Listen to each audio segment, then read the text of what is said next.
আসসালামু আলাইকুম রহমতুল্লাহ। আশা করি সকলেই ভালো আছেন। আপনাদের সকলকে স্বাগতম এসকেডি ফেইল স্কুলে। আজকের ক্লাসটা হচ্ছে বীজগাণিতিক রাশির লসাগু কিভাবে বের করতে হয়। আমরা এর আগের ভিডিওতে শিখেছিলাম যে গাণিতিক রাশির লসাগুটা কিভাবে বের করে। আমরা গাণিতিক রাশির লসাগু তো দুইভাবে বের করেছিলাম, একটা হচ্ছে মৌলিক গুণনীয়কের সাহায্যে, একটা হচ্ছে ইউক্লিডীয় পদ্ধতিতে। আজকের ক্লাসটা হচ্ছে বীজগাণিতিক রাশির লসাগু এক পদের। বুঝতে পেরেছি? তো এক পদ সংক্রান্ত বীজগাণিতিক রাশির লসাগু বের করতে যাদের হিমশিম খেতে হয় আর যারা দ্বিধাদ্বন্দ্বে পড়েন বা অনেকে আছে যারা কিছুই পারেন না, চিন্তার কোনো কারণ নেই, ভয়ের কোনো কারণ নেই। আজকের এই ভিডিওটা দেখার পরে আমি আশাবাদী যে ইনশাআল্লাহ আপনাদের এক পদ সংক্রান্ত বীজগাণিতিক রাশির লসাগু বের করতে কোনো সমস্যা ইনশাআল্লাহ আর থাকবে না। ঠিক আছে? আচ্ছা, বীজগাণিতিক রাশির লসাগু বের করতে আমাদেরকে মাথায় রাখতে হবে, যেমন গসাগুর ক্ষেত্রে আমরা কি মাথায় রেখেছিলাম, যে পদগুলোর মধ্যে কি চলকের মিল থাকতে হবে এবং সেই চলক থেকে যেটা ছোট পাওয়ার সেটা নিতে হবে। লসাগুটা হচ্ছে কি তার সম্পূর্ণই উল্টা, কি যে চলকের কোনো মিল থাকতে হবে না। ঠিক আছে? আর দুই নাম্বারটা হচ্ছে যদিও বা চলকের মিল থাকে তাহলে সেই চলকের যেটা সবচেয়ে বড় পাওয়ার সেটা নিতে হবে। বোঝাতে পেরেছি কথা? যেমন আমি যদি এখানে একটা রাশি লিখি যে a cube B square C to the power 4 ও এখানে লিখলাম a square B to the power 4, এখানে লিখলাম সি লিখলাম। ঠিক আছে? এখানে একটা পদ, এখানে একটা পদ, এইটার আসলে কি করব, লসাগুটা কিভাবে বের করব? হ্যাঁ, আমাদের প্রথমেই বলে দিয়েছি যে এখানে চলকগুলোর আসলে মিল থাকা প্রয়োজন নেই। যদি মিল থাকে তাহলে ওই চলকের যেটা বড় পাওয়ার সেটা নেবে। ঠিক আছে? এখানে আসলে দেখি যে প্রথম পদে চলক কি আছে, এ আছে। এখন দেখি দ্বিতীয় পদে আছে কিনা। দ্বিতীয় পদে দেখলাম কি এ আছে। তাহলে যদি মিল থাকে তাহলে চলকগুলোর যেটা সবচেয়ে বড় পাওয়ার সেটা নিতে হবে। বোঝাতে পেরেছি? তাহলে এখানে দেখলাম যে এ চলকের পাওয়ার কত, 3, এবং দ্বিতীয় পদে এ চলকের পাওয়ার কত, 2। তাহলে আমরা তো জানি যে এ চলকের পাওয়ার 3, এটাই বড়। আমাদের লসাগুর ক্ষেত্রে যেটা বড় সেটা নিতে হবে। বোঝাতে পেরেছি? আচ্ছা, এবার আসি বি চলকের ক্ষেত্রে।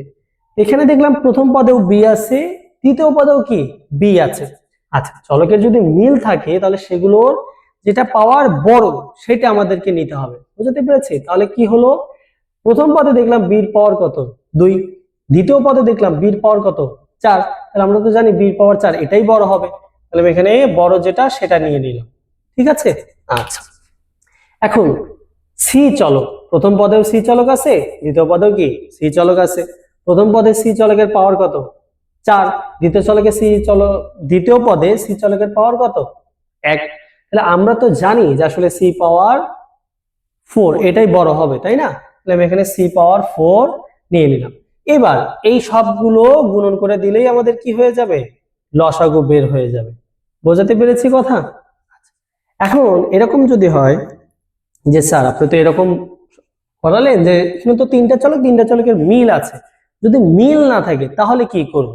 যদি এরকম হয় যেখানে লিখলাম এ কিউব বি স্কোয়ার, এটা লিখলাম, ঠিক আছে, ও A square B to the power 5 C লিখলাম, হ্যাঁ, এটা লিখে রাখি। তাহলে এখানে দেখলাম যে প্রথম পদে এ চলক এবং দ্বিতীয় পদেও এ চলক কি মিল আছে। মিল থাকলে যে চলকের পাওয়ার বড় সেটা নিতে হবে। তাহলে আমি এ চলকের ক্ষেত্রে কি দেখলাম, প্রথম পদে 3 আছে, দ্বিতীয় পদে 2 আছে, তাহলে আমার কি 3টা বড় হবে, তাই বড়টা নিয়ে নিলাম।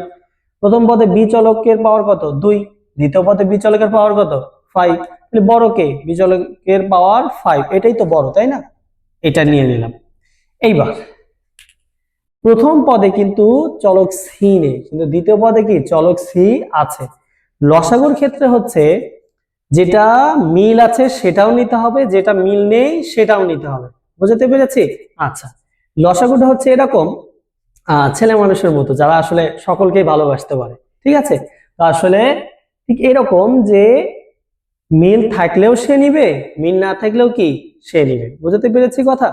আচ্ছা, কাউকে আসলে কি বাদ দিচ্ছে না। বুঝতে পেরেছি কথা?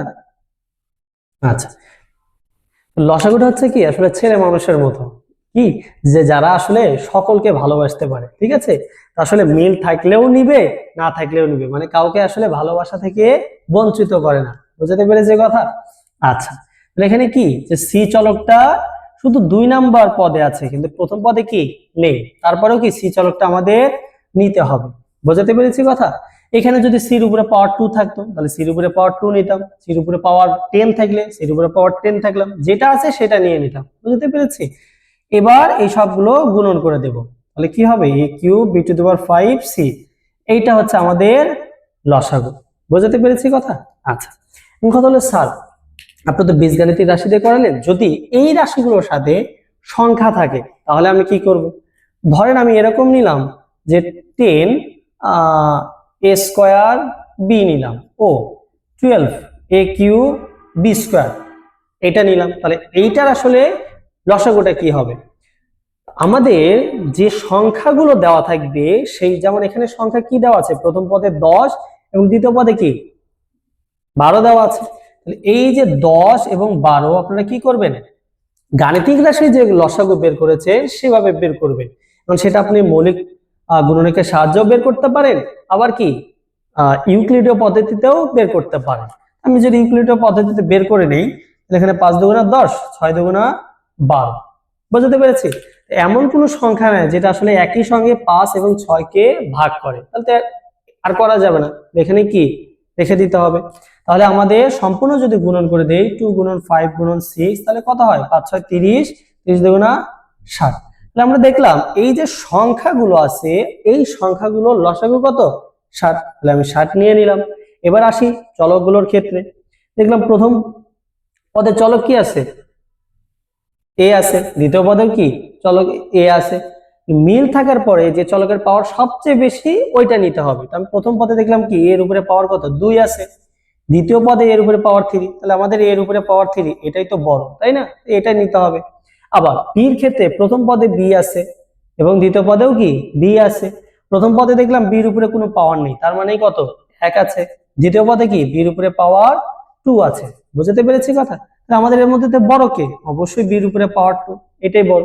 আচ্ছা, আর তো কোনো চলক নাই, তাহলে আমাদের কি এইগুলো আবার একসাথে গুণ করে দিতে হবে, তাহলে 60 a কিউব b স্কয়ার, এইটা হচ্ছে আমাদের লসাগু।